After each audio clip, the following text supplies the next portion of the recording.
Yes, my dear students, in the previous class we have done one titration. In that we have find the strength of potassium permanganate with the help of more salt solution. In this class we will find the strength of same solution, potassium permanganate solution, with the help of a standard oxalic acid solution. Clear?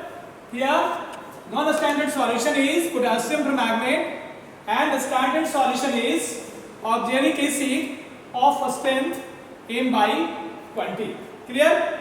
This is the theory of that experiment, and in this experiment we will fill potassium permanganate in burette and pipette out oxalic acid. This is also a redox reaction and this will occur in the acidic medium. That's why we need also conc H2SO4. In this experiment, first we will fill the burette with the potassium permanganate and pipette out oxalic acid 20 ml and take in the conical flask and add a few drop of conc H2SO4 or 10 ml of dilute H2SO4. Then after this reaction does not occur at room temperature. That's why we have to heat it about 60 degrees centigrade. This reaction does not occur at room temperature. That's why we have to heat it up to 60 degrees centigrade. Then after we have to add potassium permanganate drop by drop in the solution till it becomes light pink. If it becomes light pink, this is your titrating point or end point of your experiment. Do the experiment now, in which already potassium permanganate is filled, and this solution is your oxalic acid solution of a strength m by 20. We have to pipette out it.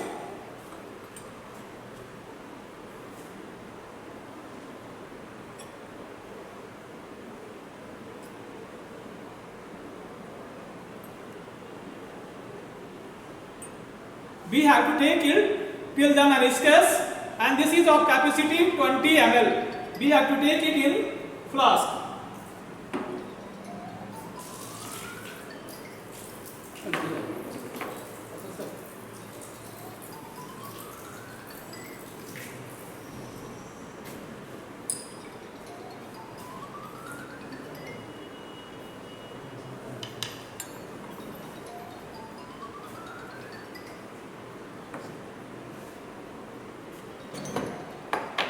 Now we have to add half teaspoon of this is dilute H2SO4.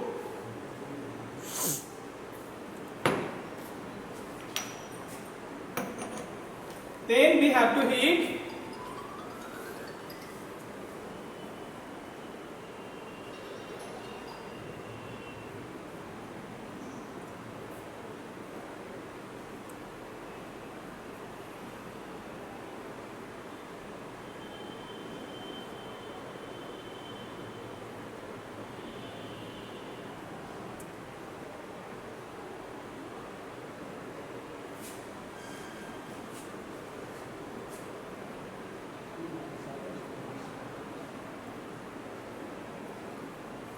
during the heating.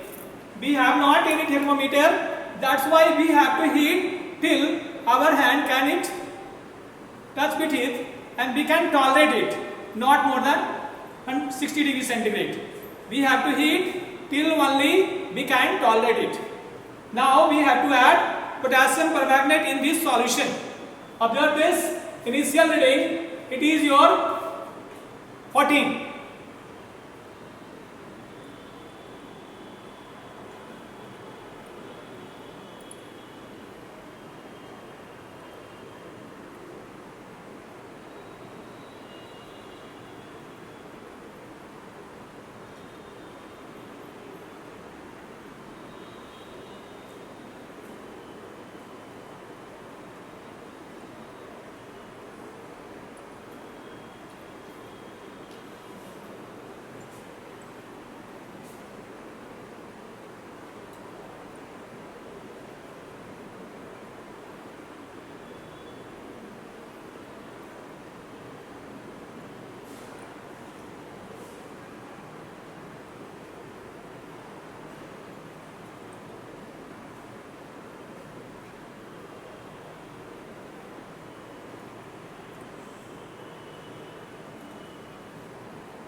Now it becomes slight pink.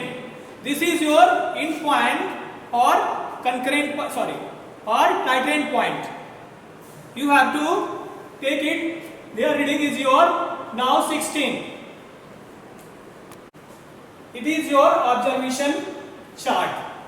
It is your serial number. We have to take at least 3 reading. This is PR for pipette reading, BR for burette reading. PR is fixed, always 20 ml. It depends upon the pipette given to you. It may vary, but we are using today is of fixed capacity 20 ml. Now we will see the initial reading of your burette, that was 14, and final reading is your 16. Difference is your 2.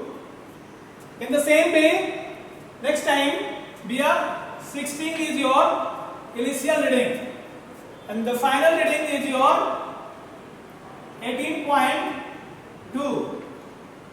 That is, difference is your 2.2. And the next, we have initial reading 18.2, and the final reading is your 20.4. Difference is your 2.2. That is, you are observing this 3 reading.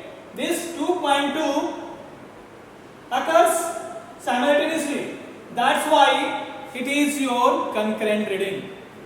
That reading which occurs same, that is your concurrent reading, and that is your 2.20. Now this value we will take in the calculation of a strength of potassium permanganate solution. Clear? For this we will use the formula: molarity of oxalic acid into volume of oxalic acid divided by a symmetric coefficient of oxalic acid is equal to molarity of potassium permanganate into volume of potassium permanganate divided by a symmetric coefficient of potassium permanganate. Here the strength of oxalic acid is your m by 20. We will take here 1 by 20. This capacity is your 20 ml. We will take here 20. And the strength of potassium permanganate we have to find. That we are taking here x. And this volume of potassium permanganate here, it is your 2.20. That's why we will put here 2.20. And a symmetric coefficient of oxalic acid is your 5, and the symmetric coefficient of potassium permanganate is 2. That's why we will take here 5 and 2. Now we will calculate this strength is your molarity, and after multiplying the molar mass of oxalic acid here, and you get the strength of potassium permanganate in this solution, given solution. That will be the strength of potassium permanganate in your solution. This is your second titration. Again listen here properly. Here we have to find the strength of potassium permanganate solution with the help of a standard oxalic acid solution. For this we have two solutions. The first is potassium permanganate, non-standard, and the second one is oxalic acid, a standard solution we are supplied. And for this we are giving two apparatus, burette and pipette. In burette we have to fill potassium permanganate, and you have to pipette out oxalic acid. We will pipette out first oxalic acid and take in the flask and add a few drop of corn H2SO4 or half test tube of dilute H2SO4.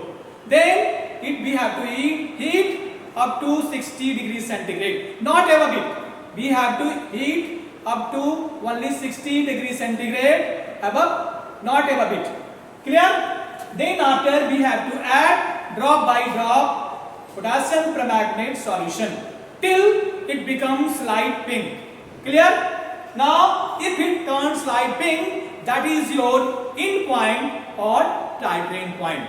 We have to repeat this experiment 3-4 times, and that occurs simultaneously or same reading, that is your final reading, or we can say it concurrent reading. This is your, and then after we will taking this volume of this potassium permanganate, we will calculate it. Here in the formula and we will calculate it.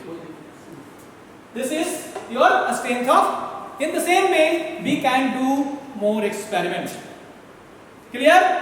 Now my dear students, we have completed 4 experiments, 2 preparation and 2 titration. These all experiments you have to write in your practical notebook. Keep it ready before your half-yearly examination. You have to write all these 4 experiments in your practical notebook in these a few weeks.